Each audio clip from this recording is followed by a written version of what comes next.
मधु नक्त मुतोषसो मधुमत्प पार्थिवम रजः मधु धौरस्तु नः पितः।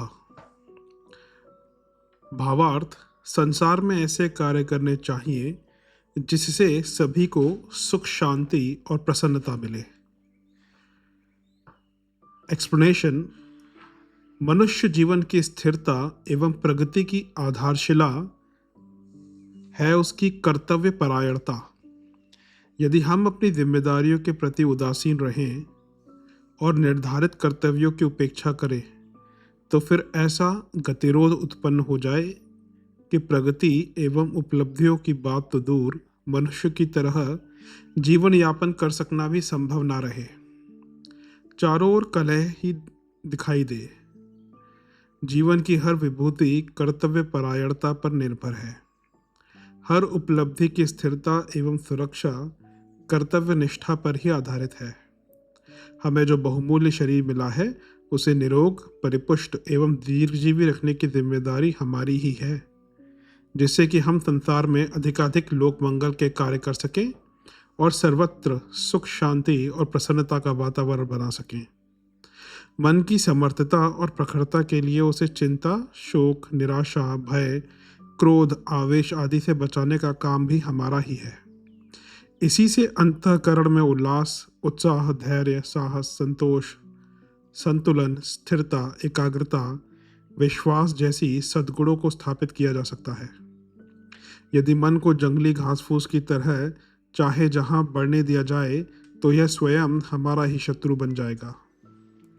मन को साधने और अपने व्यक्तित्व को सुसंस्कृत बनाने की जिम्मेदारी प्रत्येक व्यक्ति की है। पारिवारिक जीवन की उपलब्धियां अनुपम हैं, पर यह तभी संभव है जब परिवार का प्रत्येक सदस्य अपने उत्तरदायित्व का उचित निर्वाह करे। सबके स्वास्थ्य, सुविधा, संतोष एवं विकास की हर आवश्यकता को पूरी तरह तत्परता, सावधानी और ईमानदारी के साथ निभाया जाए। बच्चों को सुसंस्कृत और सुव्यवस्थित बनाने के लिए उन्हें प्यार, समय और सहयोग देते रहने की जिम्मेदारी भी हमको पूरी करनी चाहिए। परिवार का आनंद केवल कर्तव्य परायण लोग ही ले सकते हैं। समाज का प्रत्येक नागरिक भी मानवीय उत्तरदायित्वों से लदा हुआ है। सभ्य समाज का हर नागरिक अपनी नैतिक, सामाजिक और राष्ट्रीय जिम्मेदारी के प्रति सजग और सचेष्ट रहता है तथा देश की प्रतिष्ठा बढ़ाता है। समाज में विचार, वातावरण और पर्यावरण की शुद्धता बनाए रखना हर व्यक्ति का कर्तव्य है। सामूहिक उत्कर्ष में जो जितनी रुचि लेता है और लोक मंगल के लिए जितना त्याग प्रस्तुत करता है वह उतना ही बड़ा महामानव गिना जाता है। समाज में चहुं ओर सुख, शांति का वातावरण बने और सभी प्रगति के पथ पर सुगमता पूर्वक चल सकें, इसके लिए आवश्यक है कि हम सभी अपने कर्तव्यों को भली भांति समझें, आत्मा की आवाज़ को सुने और परमात्मा द्वारा निर्धारित कर्तव्यों का पालन करते हुए मानव जीवन को सार्थक बनाने का प्रयत्न करते रहें।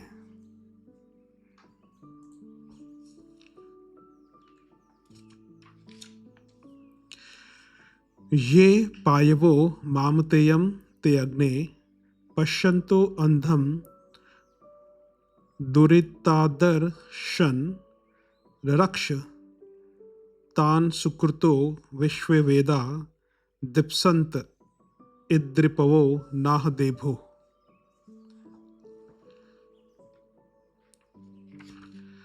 भावार्थ, परोपकार और परमार्थ के कार्यों में निंदा, लांछन, उपहास आदि का भय नहीं करना चाहिए। ऐसे मनुष्यों की रक्षा स्वयं परमात्मा करता है। अतः निश्चिंत होकर लोक कल्याण में लगे रहना चाहिए। परोपकार का अर्थ है दूसरों की भलाई। मनुष्य का धर्म है कि वह दूसरों की भलाई करे। मनुष्य जीवन की सार्थकता इसी में है कि वह दूसरों के काम आए। यदि वह शक्ति होते हुए भी दूसरों की सहायता नहीं करता तो वह पशु के समान ही है। अपने लिए तो सभी जीते हैं, पर दूसरों के लिए वह कितना जिया, इसी से उसके जीवन की उत्कृष्टता का पता चलता है। अपने अस्तित्व को बनाए रखने के लिए तो मनुष्य उद्योग करता ही है, परंतु दूसरों के लिए कितना प्रयत्न किया, इसी से उसकी दिव्यता प्रकट होती है।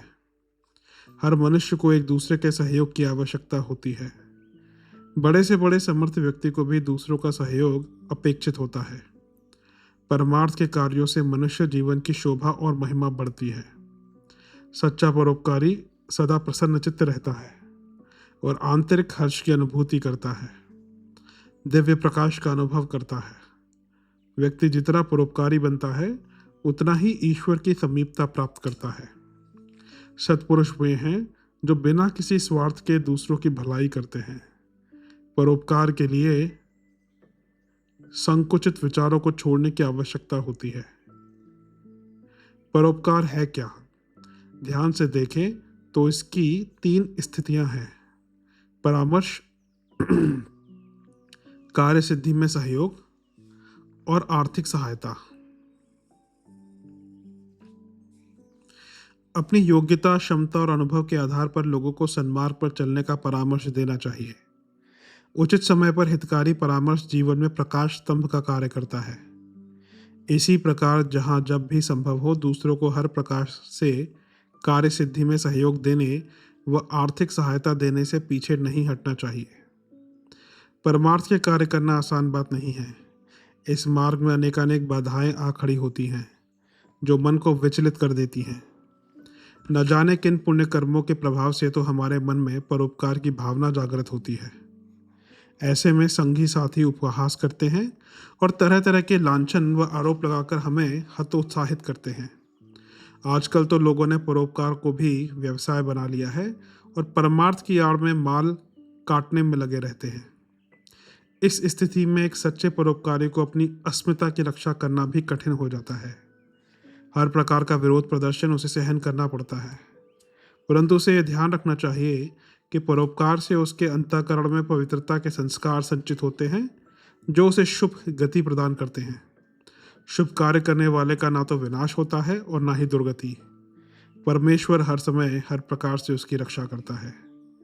कोई क्या कहेगा, इसकी चिंता किए बिना कर्तव्य पालन करें।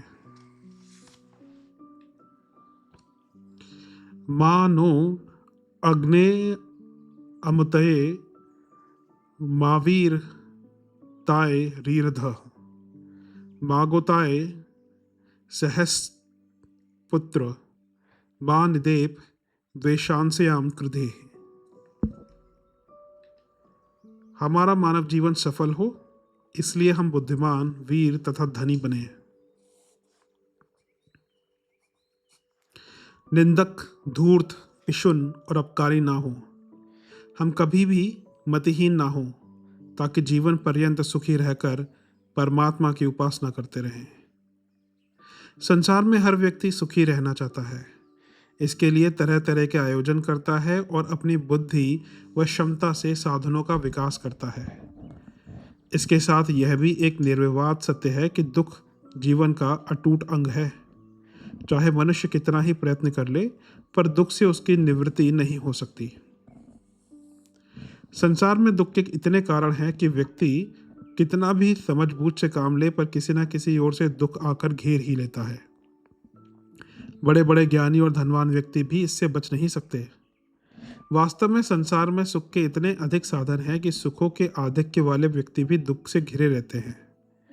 ऐसी स्थिति में जब मनुष्य दुख से बच नहीं सकता तो फिर उसे चाहिए कि वह दुख के स्वागत के लिए मानसिक रूप से तैयार रहे। इस प्रकार दुख की तीव्रता उसे अधिक प्रभावित नहीं करती। हमारी योग्यता और प्रतिभा की सार्थकता इसी में है कि हम धीर, गंभीर और वीर बने तथा हर प्रकार के सांसारिक दुखों को हंसते हंसते काट दें। सदा इस बात का ध्यान रखें कि जब सुख के दिन नहीं रहें तो अब ये दुख के दिन भी जल्दी ही कट जाएंगे। जीवन के प्रति निषेधात्मक दृष्टिकोण भी मनुष्य को दुखी कर देता है। इससे सदैव बचने का प्रयास करना चाहिए। यदि वह हर समय जीवन में अभाव की स्थिति का ही ध्यान करता रहेगा तब भी उसे दुख सताएगा।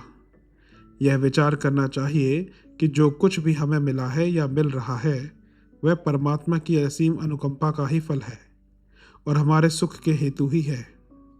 अधिकांश दुख मनुष्य ने अपने अज्ञान, मानसिक विकारों, छल कपट और स्वार्थ के कारण स्वयं ही उत्पन्न किए हैं। उसने अपने ही हाथों अपना सर्वनाश कर रखा है। यही हमारी दयनीय स्थिति का कारण है। पहले तो मनुष्य अपने दुर्गुणों, दुर्व्यसनियों के द्वारा ऐसा वातावरण निर्मित करता है कि चारों ओर से उसे परेशानियां घेर लेती हैं। ऐसे में उसका विवेक और धैर्य भी नष्ट हो जाता है और वह स्वयं इन कठिनाइयों से छुटकारा पाने का मार्ग नहीं खोज पाता। दूसरे यदि उसे कुछ राय दें तो वह भी उसे असहाय होती है। इस प्रकार की मानसिक विकृति उसके दुख को और अधिक बढ़ाने का ही कार्य करती है। दुखों से छुटकारा पाने के लिए मनुष्य को स्वयं अपनी सहायता करनी होती है। दूसरों की सांत्वना से कोई विशेष लाभ नहीं होता। गीता के अनुसार प्रसन्न रहने से मनुष्य के सभी दुखों का नाश हो जाता है। यदि वह हर समय हंसने और मुस्कुराने का अभ्यास कर ले तो उसकी बुद्धि शीघ्र ही स्थिरता को प्राप्त कर लेती है और इस प्रकार वह निश्चित रूप से सुख की वृद्धि कर सकता है। सुख दुख या संसार में सब काहू को होए, ज्ञानी काटे ज्ञान से, मूर्ख काटे रोए। हमारे ज्ञान की सार्थकता का यही मापदंड है।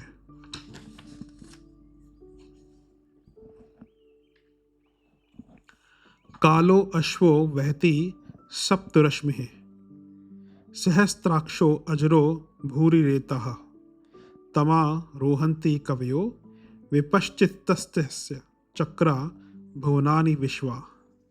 अथर्ववेद। भावार्थ, जो समय निकल जाएगा वह फिर आने का नहीं। समय बड़ा बलशाली है, यह जानकर ज्ञानी लोग सदैव समय का सदुपयोग करते हैं। समय मानव जीवन की सबसे मूल्यवान संपत्ति है। इसके सदुपयोग से संसार में हर प्रकार की सफलता प्राप्त की जा सकती है। सारे सुख वैभव खरीदे जा सकते हैं। दिन रात मास और वर्ष व्यतीत हो रहे हैं और समय भागता जा रहा है। यह समय घोड़े के समान तीव्र गति से भागता रहता है। कितना ही इसके पीछे दौड़ो, जो समय निकल गया सो निकल गया, फिर वह वापस नहीं आ सकता। इस मंत्र में काल अर्थात समय के अनेक गुण बताए हैं। जिस प्रकार सूर्य 7 रंगों के साथ प्रकाशमान रहता है, उसी प्रकार काल भी प्रकाशमान है। जिस प्रकार सूर्य की सत्ता संसार में प्रमुख है, उसी प्रकार काल की महत्ता भी मान्य है।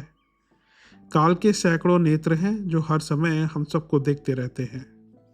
काल चक्र में सैकड़ों धुरे हैं और उसी के सहारे संसार सतत गतिमान है। काल सदा एक समान रहता है और अत्यंत बलशाली है। संसार के सभी कार्य देश और काल की सीमा में बंधकर होते हैं।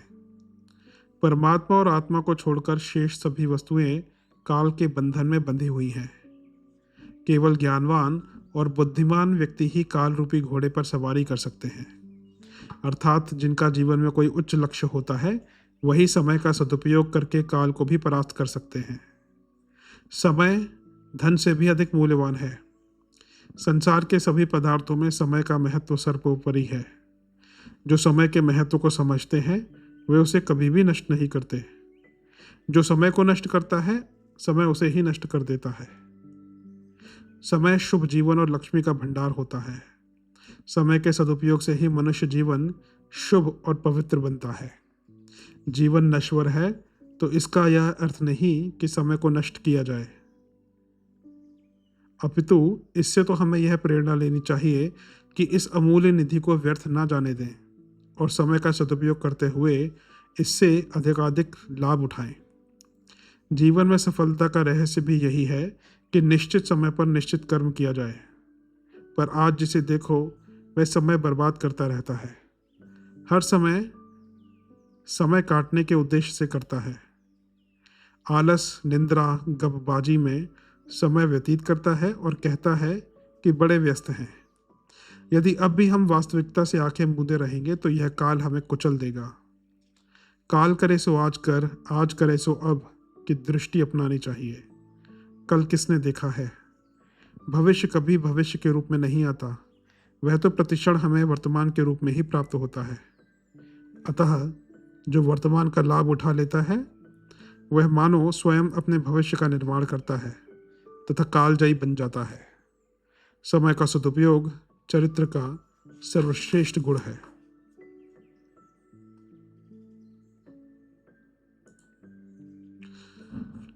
स्वस्थि पंथामनुचरेम सूर्या चंद्र मसाविव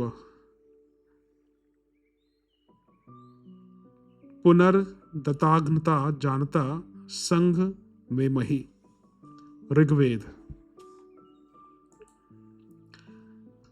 हे मानवों, सूर्य चंद्रमा जिस प्रकार नियमित रूप से अपने निर्धारित पथ पर चलते रहते हैं, उसी प्रकार तुम्हें भी न्याय का मार्ग नहीं छोड़ना चाहिए। यह संसार क्या है?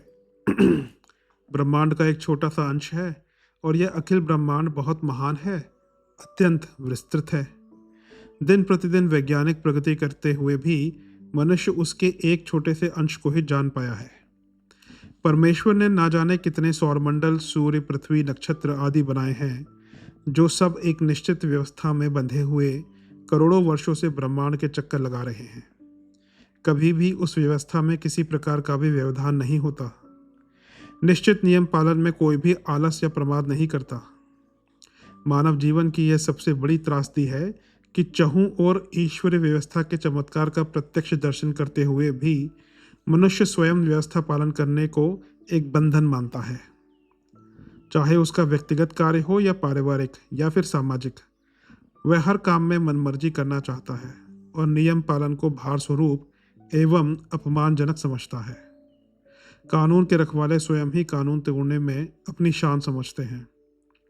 वह भूल जाते हैं कि व्यवस्थित ढंग से नियमानुसार कार्य करने से हर व्यक्ति को विकास की अधिकाधिक सुविधा मिलती है और आनंद व उत्साह का वातावरण भी बनता है। उच्छृंखलता के व्यवहार से संभव है कि कुछ व्यक्तियों को थोड़ा बहुत अनुचित लाभ मिल जाए, पर अधिकांश में कुंठा का जन्म होता है, जो आपस में बैर, द्वेष और वैमनस्य की विष बेल के रूप में ही विकसित होता है। किसी जमाने में मनुष्य एकाकी रहता था, पर आज तो वह एक सामाजिक प्राणी है।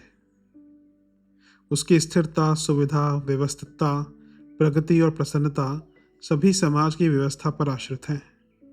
रोटी, कपड़ा, मकान, सुख सुविधा के अनेकानेक साधन उसके लिए कौन जुटाता है? न जाने कितने व्यक्ति खेत, खलिहान, कारखानों में दिन रात कार्य करके यह सब बनाते हैं और उस तक पहुंचाते हैं। इस व्यवस्था में जरा भी गड़बड़ हो जाए या स्वार्थवश कोई कुछ कर दे तो समाज में त्राही त्राही मच जाती है।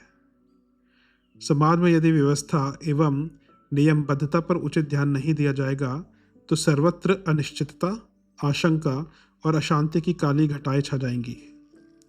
सब ओर नीरसता और कर्कशता ही दिखेगी। अवांछनीय एवं आक्रामक दुष्टता का ही सामना करना पड़ेगा। इस स्थिति में अपनी सुरक्षा, शांति, व्यवस्था और भविष्य की आशा सब धूमिल पड़ जाएगी। हमें अपने व्यक्तिगत जीवन में और पारिवारिक तथा सामाजिक जीवन में भी हर कार्य नियम से करने की आदत डालनी चाहिए। अपने आहार, विहार, व्यायाम, पूजा पाठ, कार्य, व्यापार सभी को नियम पूर्वक एवं सुव्यवस्थित रीति से करना चाहिए। परिवार के सदस्यों, विशेषकर बच्चों को प्रारंभ से ही इसका महत्व समझाना चाहिए, जिससे वे आगे चलकर सूर्य के समान समाज में चमकते रहें। नियम पालन को अपना स्वभाव बना लेना ही चाहिए।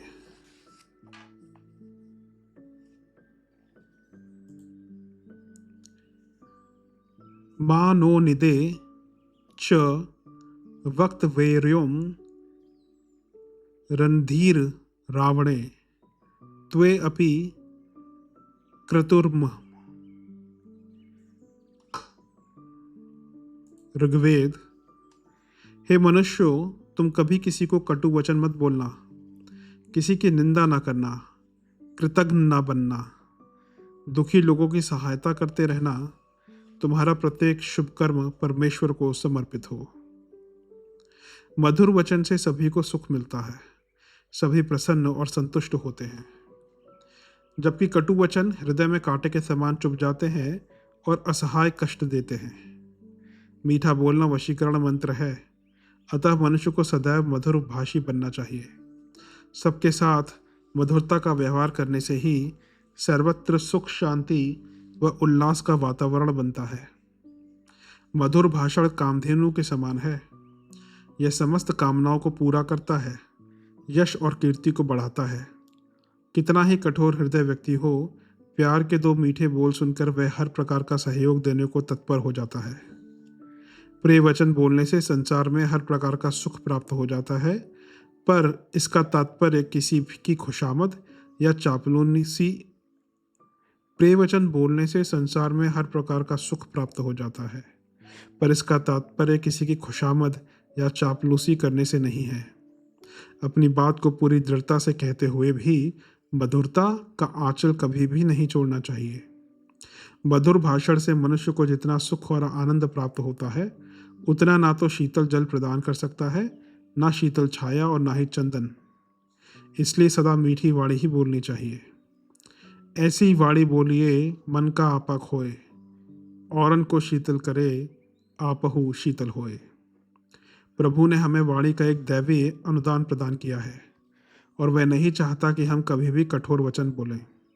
तभी तो उसने जबान में हड्डी का प्रयोग नहीं किया है। इस मीठी वाणी से हम संसार को वश में करके मित्र समान बना सकते हैं। तुलसीदास जी ने भी यही सीख दी थी। तुलसी मीठे वचन से सुख उपजत चहु ओर, वशीकरण एक मंत्र है, तजदे वचन कठोर। कटु भाषण बहुत अनर्थकारी होता है। मर्मभेदी वाणों से मनुष्य को हृदय को उतना संताप नहीं होता जितना कठोर वचनों से होता है। शस्त्र से कटा हुआ घाव फिर भी भर जाता है, परंतु कटुवाणी रूपी शस्त्र का घाव नहीं भरता। रूखे और तीखे वचन मनुष्य के मर्म को बीध डालते हैं, अतः कटु एवं रूखी वाणी कभी भी नहीं बोलनी चाहिए। अंधे काने लंगड़े लूले और कुरूप पुरुष से भी ऐसा कहकर उसकी खिल्ली नहीं उड़ानी चाहिए और ना उसका दिल दुखाना चाहिए। दूसरों की निंदा करना, उनके दोषों को प्रचारित करके मजे लेना, जो हमें सहयोग दे उनके प्रति कृतज्ञता का प्रदर्शन करना भी कटु वचनों के समान ही मर्मभेदी होता है। यदि हमें परमात्मा की कृपा प्राप्त करनी है तो सदैव शुभ कर्मों में ही ध्यान रखना चाहिए। परमात्मा जहाँ दुष्ट कर्म करने वालों का नाशक है, वहीं दूसरी ओर सत्कर्म करने वालों का पितातुल्य रक्षक एवं शक्तिवर्धक है। अनुचित, विरुद्ध एवं कटु वचन बोलने वालों को वह अपनी शक्ति से नष्ट कर देता है। परछिंद्रान्वेषी, अशिष्ट, कटुभाषी एवं कृतघ्न व्यक्ति समाज में कुदृष्टि से देखे जाते हैं। ऐसे व्यक्तियों का आचरण स्वयं उनके विनाश का कारण होता है। मधुर भाषण मनुष्य के चरित्र का उत्कृष्ट गुण है।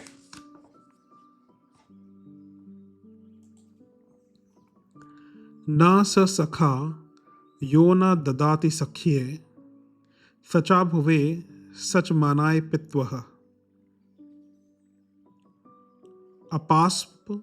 अपास्म मात प्रेत्यान्न तदोको अस्ति,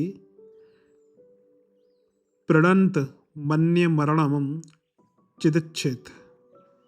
ऋग्वेद। जो कृतज्ञता का बदला नहीं चुकाते, अपनी सेवा देने में कृपणता दिखाते हैं, उनका संसार में कोई भी हितैषी नहीं होता। इसलिए मनुष्य को सदैव उदार स्वभाव का होना चाहिए। मनुष्य ईश्वरीय विराट सत्ता का एक अति सूक्ष्म अंश है। परमेश्वर ने असंख्य जीव जंतु, पेड़ पौधे, वनस्पतियां, औषधियां उत्पन्न की हैं। जल, थल, नभ, पवन, सूर्य, चंद्र, तारे आदि बनाए हैं। इन सब में इस मनुष्य शरीर की रचना विशेष प्रयोजन से की है। परमपिता की यह अद्भुत कृपा ही है कि उसने इस दिव्य रचना में अपने सर्वोत्तम कौशल का प्रदर्शन किया है। संसार में जो कुछ भी उत्पन्न किया है वह उसके उपभोग के लिए बनाया है। यह जानकर भी हम उस परम प्रभु के प्रति आभार व्यक्त करने में कंजूसी बरतते हैं। उसके प्रति कृतज्ञ होने के बजाय स्वयं अहंकार से भरे रहते हैं। ईश्वर का आदेश है, त्यक्तेन भुज्जीता मागृथः, त्यागपूर्वक भोग करो और लालच ना करो। पर हम सब कुछ स्वयं ही समेट लेना चाहते हैं और स्वार्थ में हर समय अंधे बने रहते हैं। हमें सर्वप्रथम उस विराट सत्ता के प्रति कृतज्ञता ज्ञापन करना चाहिए और उसके आदेशानुसार स्वार्थ वृत्ति छोड़कर समाज में सबकी भलाई के कार्य ही करने चाहिए। दैनंदिन जीवन में भी मनुष्य एकाकी नहीं रहता। हर समय हर ओर से उसे सहयोग मिलता रहता है, तभी वह इतनी प्रगति कर सका है। हम में कितनी भी प्रतिभा और क्षमता हो, पर दूसरों के सहयोग के बिना कुछ कर पाना प्रायः असंभव ही होता है। हमें अपने सभी सहयोगियों का उदारतापूर्वक आभार मानना चाहिए। छोटे बड़े ऊंच नीच का कोई भेदभाव किए बिना ही उनकी सहायता का अधिकाधिक प्रतिकार करने का प्रयास करना चाहिए। इसमें जो कृपणता बरतते हैं वे घोर पाप कर्म करते हैं और परमात्मा की कृपा से सदैव वंचित रह जाते हैं। यह मनुष्य का दुर्भाग्य है कि हर समय वे अपने शरीर की पुष्टि, इंद्रियों की तृप्ति, धन की प्राप्ति, सांसारिक प्रेम, शानो शौकत, घर गृहस्थी को ही इस जीवन का परम लक्ष्य समझते रहता है और उसी में अपना सारा जीवन लगा देता है। इस गोरख धंधे में फंसा हुआ मनुष्य जीवन मूल्यों के प्रति उदासीन भाव रखता है और समाज में तिरस्कृत होता है। समय पड़ने पर संसार में कोई भी उसकी सेवा सहायता को आगे नहीं आता, कोई भी उसका हितैषी नहीं होता। जो व्यक्ति दूसरों का आभार नहीं मानता, किसी का सहयोग नहीं करता, केवल अपने में ही मगन रहता है, समाज भी उसका तिरस्कार ही करता है। हमें अपने आदर्श जीवन मूल्यों को सुदृढ़ बनाने का प्रयास करना चाहिए और संसार में जन्म से लेकर मृत्यु पर्यंत जिस जीव जंतु का भी हमें सहयोग सहकार मिलता है, उनके प्रति कृतज्ञता ज्ञापन में कृपणता नहीं बरतनी चाहिए। हर समय यही प्रयास करते रहें कि उन सबके उपकार के बदले उनकी अधिक से अधिक सेवा कर सकें। परमपिता परमेश्वर के प्रति तो आभार व्यक्त करना हमारा परम धर्म है ही।